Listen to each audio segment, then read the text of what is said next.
ముఖ్యంగా నేను ఇక్కడ తణుకు నియోజకవర్గం జనసేన అభ్యర్థిని ప్రకటించిన తర్వాత కూడా నేను తగ్గాల్సి వచ్చింది. ఎందుకు తగ్గాల్సి వచ్చింది అంటే ఇన్ని స్థానాలు గెలవాలి, ఓటు చీలిపోకూడదు.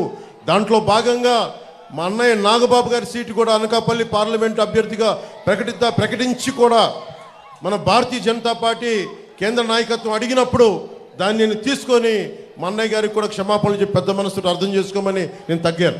ఇవన్నీ ఎందుకు చేస్తున్నామంటే మీ భవిష్యత్తు కోసమే చేస్తున్నాం. ఇక్కడ ఆడబిడ్డల భద్రత కోసం ప్రతి ఒక్కరు రైతు బాగుండాలి, రైతు బాధపడకూడదు, రైతుకి అండగా ఉండాలి. ఈ రోజుకి మనం కోరుకుంటుంది బేసిక్ హెల్త్ కేర్. ఇక్కడ మనకి జిల్లాగా ఏర్పడిన తర్వాత హాస్పిటల్ ఏర్పాటు చేశారు. హాస్పిటల్ ఈ రోజుకి రోగి తిండి ఖర్చులకి 2 కోట్ల రూపాయలు ఇంకా బకాయిలు ఉన్నాయి, బకాయిలు తీర్చలేదు. దోపిడీ మీద దృష్టి ఉన్నవాడు ప్రజల అవసరాలకి ఏమాత్రం గుర్తిస్తారు వీళ్ళు. ఈ రోజున ఈ మే 13 వచ్చే ఎన్నికల్లో మీరు ప్రత్యేకమైన దృష్టి పెట్టండి. నేను మీ భవిష్యత్తు కోసం ప్రధానమంత్రి గారితో చంద్రబాబు గారితో సుదీర్ఘమైన చర్చలు జరిపి ఈ చాలా కీలకమైన అలయన్స్ని పట్టుకొచ్చాం. మీ భవిష్యత్తు కోసం.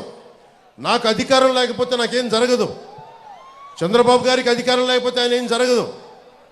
కానీ మీ భవిష్యత్తు, ఒక రైతుకి ధాన్యం మొలకలు పోతే మొత్తం కుటుంబం బాధపడిపోద్ది, తుడిచిపెట్టుకుపోద్ది, ఆర్థిక వ్యవస్థ చిన్నాభిన్నం అయిపోద్ది. 5 సంవత్సరాలు మీకు ఉద్యోగాలు ఇస్తానని చెప్పి డిఎస్సి నోటిఫికేషన్ ఇవ్వలేదు. మాట్లాడితే జగన్ క్లాస్ వార్ అని మాట్లాడతాడు. క్లాస్ వార్ అంటే అర్థం ఏంటి? డబ్బున్నాడు పేదవాడిని దోచుకు తింటాం, డబ్బున్నవాడు కష్టపడేవాడిని దోచుకు తింటాం. 70,000 పోలీస్ కుటుంబాలకి, 1 కాదు 2 కాదు 70,000 పోలీస్ కుటుంబాలకి డిఏలు సరెండర్ లీవ్స్ ఈ రోజు వరకు ఇవ్వలేదు. దీని మీద ఒక్కడు స్పందించడు. పోలీసుల శ్రమశక్తిని కూడా దోపిడీ చేసేవాడు జగన్. ఇలాంటి వ్యక్తి ఇంకొకసారి అవకాశం ఇస్తే మీరు ఏం జరుగుతుందో మీరు ఆలోచించండి. మేము రోడ్ల మీదకి వచ్చి కొట్లాడాల్సి వస్తుంది.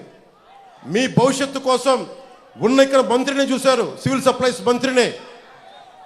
కొడుకు ఒకవైపు, అతను అనుచరులు ఒకవైపు, కనీసం వాళ్ళ దోచుకున్న సొమ్ముతోటి కనీసం ఇక్కడ పరిశ్రమలు కూడా పెట్టాల.